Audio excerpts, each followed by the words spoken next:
Hello everyone and welcome to my review for Jujutsu Kaisen chapter 226. As always, if you haven't already, definitely be sure to like and subscribe so you don't miss any of my uploads. I'd like to try and hit at least 100 likes on this week's review. Now then, without any further delay, let's get right into this week's chapter. This is a good one. I'm glad I was able to do a reaction for this week's chapter. I know last week's would have been really good reaction material. And, next chapter is probably going to be really good reaction material too, but I'm probably not going to have a chance to do a reaction to that one, because once again, Gege's going on break. The week before, I go on a little break. So, probably won't be able to get a reaction out to that one. If I do get a chance to record it, the video would be out kind of late. But, that's neither here nor there. This is a pretty good chapter this week. First things first, people who really genuinely thought that Gojo got killed by the cut at the end of last chapter were just, delusional? Stupid? Already subscribing to an agenda, so their assessment of events was already going to be incredibly warped and biased, probably. But, come on, just think about it. This is the most hyped up fight in the entire series. There is no other fight in the entire series that has had more build-up than this one. Gojo and Sukuna first fought each other in Chapter 2. Chapter 2 of the series. There is no one else who has had that level of build-up to their real battle. Okay? So, that fight is not going to be over in 2.5 chapters. Even if it didn't have all of that build-up, it's a fight between the two strongest characters in the series. It's not going to be over in 2.5 chapters. It's just, these guys both have way too much stuff in their arsenals for the fight to be over that quickly. Now, first things first. Gojo is more than infinity. He is more than just limitless. So what if you can touch Gojo? So what if you can hurt him? The fight with him against the disaster spirits in Shibuya was supposed to show that off. That even if you can touch Gojo, that doesn't mean that he's finished. That doesn't mean that I've been touched, it's over. Because guess what?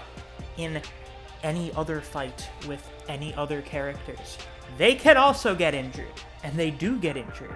That doesn't mean that it's just over. Now, of course, the situation for Gojo is a little bit more extreme than just, he can get touched. It's, he's in Sukuna's domain and doesn't have his curse technique. Shit. What's he gonna do?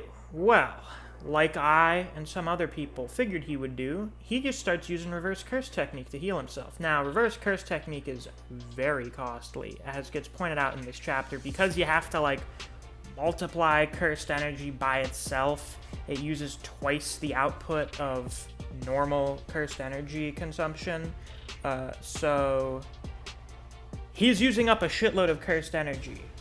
But he has the 6 eyes, so it's okay. A lot of the stuff that he does in this chapter is just, he has the 6 eyes.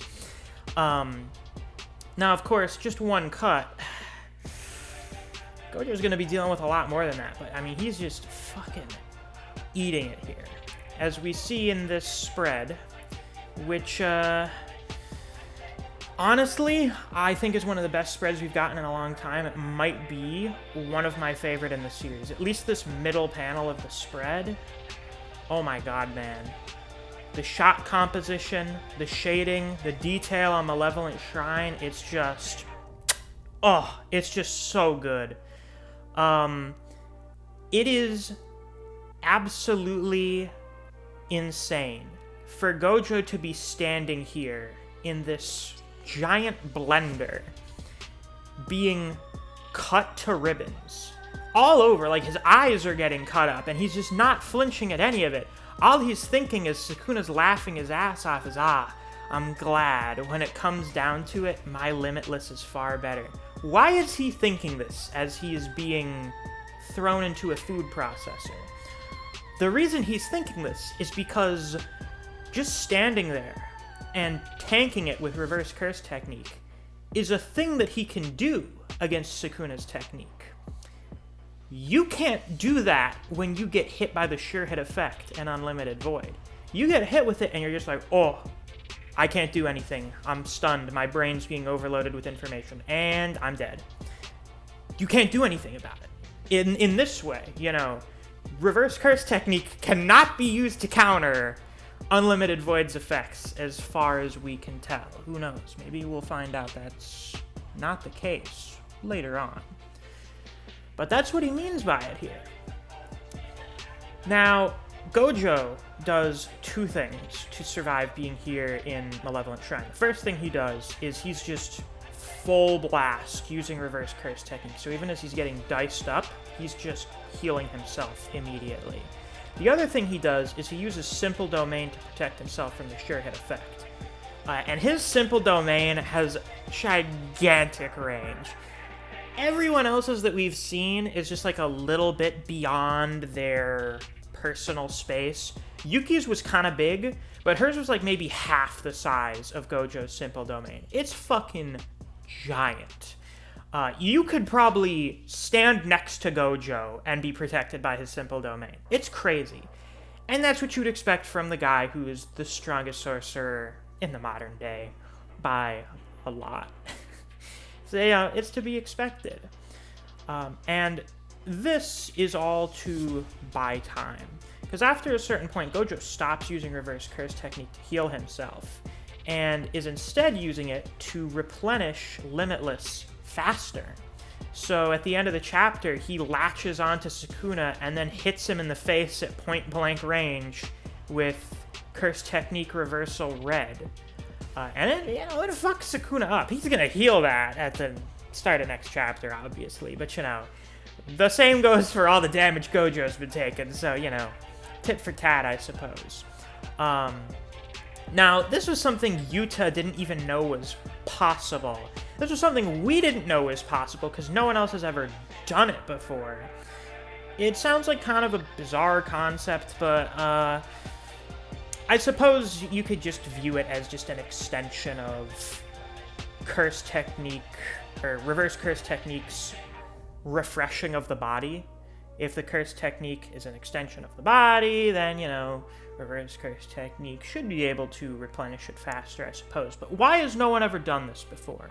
Because last week I was talking about how this fight is a really good example of how the concepts and the rules that get introduced earlier on throughout the series remain consistent and relevant, even in a battle between the two strongest characters in the verse. And now we're introducing a new thing here, so why haven't we seen this before? Well, as already brought up previously, using reverse curse technique is incredibly costly. So, using it to replenish your curse technique after casting a domain expansion, which is usually something that the average sorcerer who has a domain, which is already an above average sorcerer, can only do like once a day. They're not going to have the cursed energy left to use reverse curse technique to replenish their technique. It's just not going to happen. So the only situation in which you're going to see someone who's capable of doing that is going to be someone like Gojo, where running out of cursed energy is just generally not an issue. So it makes sense that this is the first time we've ever seen someone use it, because not really anyone else, except for Yuta, who didn't even know that was a thing you could do, would use it. No one before now would use it, and Gojo has never been in a situation in which he would do this. There is no character who's really been in a situation in which they would use this, except for Kenjaku, I suppose. And I have to reread the fight with Chozo and Yuki. I think maybe, possibly, we might have seen the application of that there. But, yeah. It may feel to some people like kind of an ass pull that you can do it, But when you really think about the logistics of doing such a thing, it makes sense as to why we haven't seen it, and, it's just more flexing for Gojo. This is presumably something that, once again, someone like Kenjaku, to a lesser extent, and definitely Sukuna can do, just based on how much cursed energy he apparently has. And in that same regard, it's probably something Yuta can do as well, now that he knows it's possible. So, at this point, I don't really have that much else left to say about the chapter itself. I want to talk about how the fight is going. It's really good. But more so just the balance of the fight.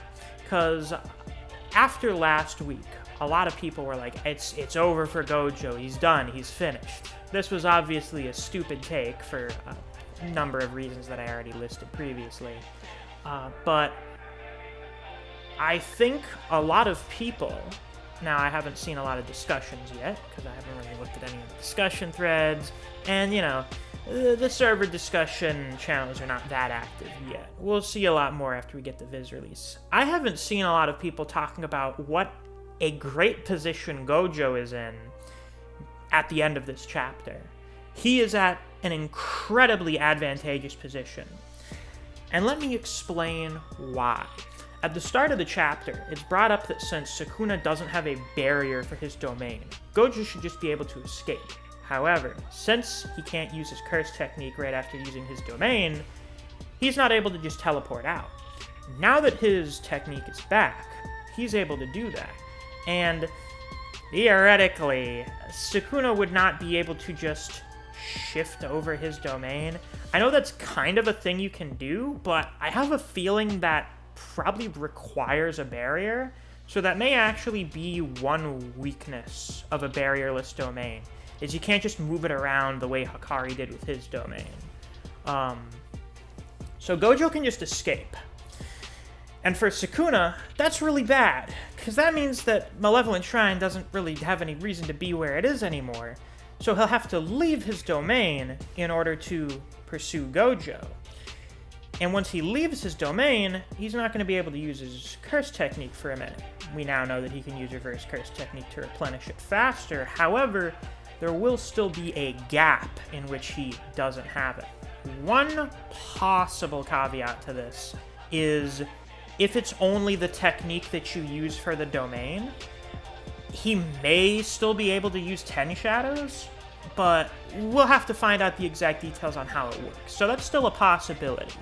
But right now, assuming that Megumi isn't a further cheat code for Sukuna, he can't use his technique once he leaves Malevolent Shrine, deactivates the domain. There will be a gap, even if it's just a mere few seconds. And in that time, Gojo will be able to recast his own domain, and Sukuna won't be able to recast his own. He won't be able to do it, which means he won't be able to defend himself against the sure hit effect of Unlimited Void. And as Gojo says, his Limitless is far better, because you can't just tank infinite knowledge with reverse curse technique the way you can tank Dismantle and Cleave. So if Gojo lures Sukuna out of his domain and then hits him with Unlimited Void, Sukuna can't really do anything. And then Gojo can just hit him with whatever he wants. Presumably all of his other techniques will have sure hit as well, so you could hit him with like a purple or something. And then, I don't want to jump the gun and say it's over, because I didn't want to say that for Gojo last chapter, but that's a serious swing in Gojo's favor. He's in a great position now. Not to mention, let's suppose Sukuna may have Hollow Wicker Basket. That may be a thing that he can use even if he can't summon his domain, much like Gojo using Simple Domain. Well, Gojo's done this funny little thing before called activating and deactivating his domain in 0.2 seconds. He may want to hold it up for a little bit longer since Sukuna's so old, so his brain probably has a far greater capacity for absorbing vast quantities of information. But he can still get stunned the way the Disaster Spirits in Chozo did during Shibuya. And during that time, even if Gojo's not able to use his technique for a little bit after the fact, Sukuna will be stunned, and that'll just give Gojo the chance to beat the dog shit out of him. This sounds like the outcome that is least likely to end the fight quickly, so I think that might actually be the most likely thing to happen next chapter. I'd say that's pretty likely. So, that's what I'm going to bet on more, but I think both of the potential paths that I just described are pretty likely. So, we're just going to have to wait and see which one it's going to end up being. And of course, Sukuna hasn't used 10 Shadows yet. We haven't seen how Maharaga is going to play into countering Limitless yet. We know that Maharaga can just say no to techniques similar to Hollow Purple. So, who knows what'll happen with that. And also, Sukuna has that thing that Yorozu gave him. Who knows what that's gonna do. So, we've still got a lot of unknowns here. And I still think it's quite possible that Gojo will end up developing a barrierless domain. As it's mentioned in this chapter, Gojo is a genius who can just do things the first time he tries them. So if he sees Sukuna's domain, saw how it managed to destroy his own, and just goes, interesting, I see. So a barrierless domain is sort of projected outwards by a central structure. Let me try making one of those. And then he just does it. Because it's Gojo. I feel like that phrase hasn't been said enough lately. It's because he's Gojo. He can just do it. There's still a lot of possibilities for where this fight can go. Which is, once again, why I don't understand how people really thought it was going to be over in 2.5 chapters. I have my doubts that we're even halfway through this fight, really. Just go back and look at how long the Mahito fight in Shibuya was. It was 12 chapters. It's the longest fight in the series by a lot. And this is a fight of very relative significance. You can debate on whether or not it's greater or lesser significance than that fight to the narrative. But, it's still like the most important fight in the series up to this point. It's probably going to be a bit of a long one. I wouldn't be surprised if this fight is pretty much like an entire volume in length. But, as per usual, we're just going to have to wait and find out. But with that, that's all I've got for this week's review. If you enjoyed, please be sure to like, comment, and subscribe so you don't miss any of my uploads. I do Jujutsu Kaisen chapter reactions and reviews every week that we get a new chapter. Since there's no chapter next week, I'm going to do a fight breakdown. Which fight? Well, you're just going to have to stick around and find out. If you enjoy discussing Jujutsu Kaisen with other people, or you just enjoy the content I produce on this channel, I highly suggest you check out my Discord server. I have a link to that down in the description. Thanks for watching. I'll see you guys around. Take care.